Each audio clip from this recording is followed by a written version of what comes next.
Yibane, we will build it. Olam Chesed Yibane, we will build this world from love. Yibane, we will build it. Good morning and welcome to today's Elul Soul Brew Yamim Hanoraim edition. Curated voices from around the world, bringing you on a journey through inspiration and introspection, now leading to Yom Kippur. We've been on a really wonderful journey together from Rosh Chodesh Elul and just about to approach Yom Kippur. For this Soul Brew, we've got another doubleheader today.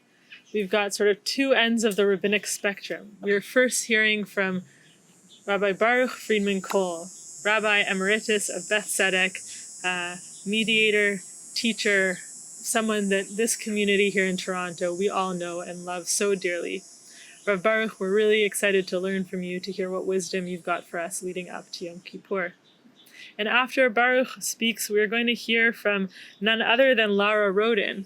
Lara is a Calgary-born first-year rabbinical student at JTS, so just starting her rabbinic career in New York, and she's been named the Beth Tzedek 2021 Tannenbaum JTS Fellow. So, dear rabbinical voices from the beginning and from long into your life's work, your avoda, and your career, we're excited leading up to this Yom Kippur to hear what we can learn from you today, how you can stir our souls and give us our cheshbon nefesh and our inspiration and wisdom for these Yamim Hanoraim as we go from Rosh Hashanah, where we visioned the year to come, and we're just getting ready to land in Yom Kippur, our day of cleansing, our day of celebration, our day of big forgiveness. So, Rabbi and Rabbi-to-be, leading up to the high holidays, what are your souls brewing?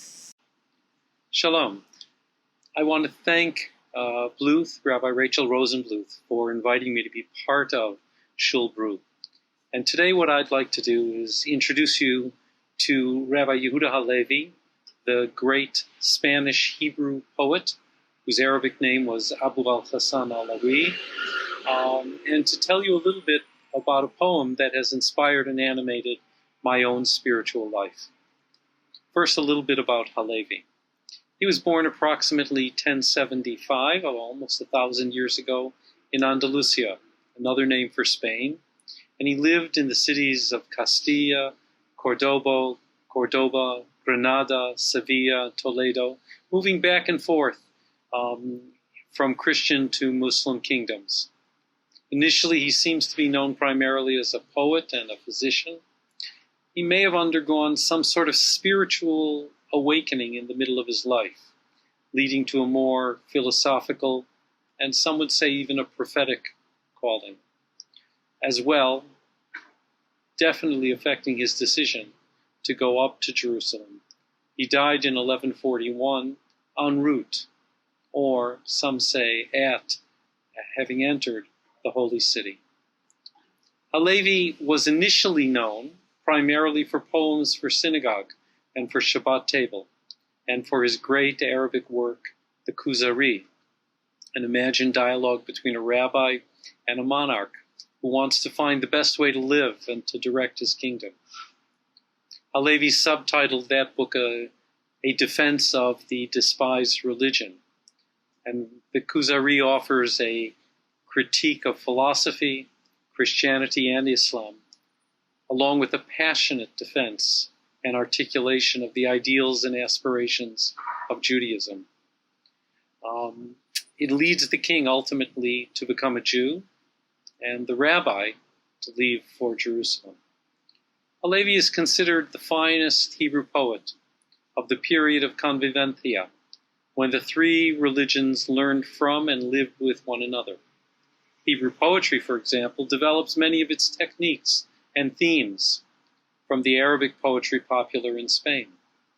For example, a poem that I'm going to read you a line from, which is sung at the Shabbat table, follows the Arabic style of muwashach, a belt or a stanza that is introduced by a shorter necklace a stitch that includes a particular rhyme that will repeat at the end of each stanza. And the author plays a little bit of hide and seek, hiding his name while disclosing his autograph by placing the letters of his name in the first letter of each of the 5 stanzas. Yom Shabbaton ein lishkoach, zichro kareach hanichoach, Yona vatsa shavo manoach, v'sham yanuchu yigiei choach. You can hear the oach at the end of each line. The day of Shabbat rest, as hard to forget as sweet scent. The dove-like people finds comfort, and there the weary rest. Although some of Halevi's religious poetry was preserved and known, more than 600 secular poems were discovered in the modern period. And these have cosmopolitan themes of wine and weddings, friendship and sexual passion, the passage of seasons and location, word plays, puns, riddles, elegies, and tributes. And many are situated in the medieval courtyard, which I've tried to represent by the tree behind me. In the medieval courtyard, there were water fountains, lush orchards, songbirds. Some of his poems feel really spontaneous, almost like contemporary hip-hop or rap, perhaps composed at dinner to entertain a patron or to entice a lover. Listen to this one, perhaps sent to someone who paid for an evening of wine. I shall sing your praise all my days for the nectar you sent for my lips. I'm only 24. I'm still too young to put down the cup. Halevi was known for his yearning for Zion, and among those poems, these lines became famous. My heart is in the east, and I am at the far end of the west. Spain was, of course, the end of the known world. Or this line, Zion, haloti shali shalom asiraich. Zion, won't you seek the well-being of your exiles? And among his poems was also an apt reminder of the passing of life and not putting off decisions. I often think of this as something that might have stimulated or been part of his stimulation to change his life. Hey, you, in your 50s, you can still be young. Soon your life will have flown like a bird from a branch. So it's a reminder, we better get our lives moving. The poem that touches me, especially during this season, and pardon the background noise, articulates a feeling of divine absence and presence. And I have often felt these emotions during these past few months. Halevi expresses the polarity of a relationship with a transcendent being who is above and beyond all, and yet as intimate as our own skin and bones. I experience the Holy One in the natural world, mountains, rivers, and oceans, purple sunrises, radiant sunsets, God, creator of all. And yet, I also feel a sacred presence in the synagogue when I stand before the Ark of the Covenant. How is it possible that this magnificent, transcendent God can be in one place? And I also go out seeking the sovereign of all, and to my surprise, discover God looking for me. Here is the poem. Ya, ana emseeka, mekomcha ne'la v'ne'lam, ve'ana lo emseeka, kvodcha malei olam. Lord, where will I find you? Your place is remote and concealed. And where will I not find you? Your being fills the world. That's the necklace. The poem continues. Creator of all, you are in all that is small. To the far you are near, to the near you are here. An ark was your home. So is heaven's dome. Its hosts sing your praises, and you are host to their clan. The spheres cannot hold you, but a room can. Alone and unknown above on your throne, you are closer to man than his own skin and bone. His words proclaim that it was you who made him, who does not know you. Your yoke is his guide. Who does not pray to you to provide? Darashti kirvatcha, b'chol libi kraticha, u'b'tzeiti likratcha, u'kratim etzaticha. I have longed for your presence. I've called to you in your absence. And as I set out to greet you, I found you come to meet me. In your holiness I saw you, in the wonder of your glory. Yet who has not seen you? If ever he saw skies that are silent, stars loud with awe. Did you really decide to reside in man's midst? Oh, let him but trust in that. Made him out of dust, though you dwell in solitude, sacred and blessed. The seraph angels extol you from their supreme height. They carry your seat, and you the world's weight. That translation by Hillel Halkin of the poem that introduced the Kedusha prayer that is said on the holiday of Simchat Torah. And this polarity between presence and absence, seeking and being sought, that's expressed as well in the title of two books by the 20th century thinker Abraham Joshua Heschel, one called Man's Quest for God, and the other God in Search of Man. I feel this tension, this polarity, all year, but particularly at this season. Thanks for being with me this morning. Shalom. Good morning, everyone. I'm so honored to be here with you this morning. Leading up to the high holidays, my soul is brewing about the ways that we treat each other. I'm Lara Rodin, and I'm recording right now from Calgary, Alberta. By the time you hear this, I'll have just started rabbinical school at the Jewish Theological Seminary in New York. I want to share a story with you this morning. It's a story about two people.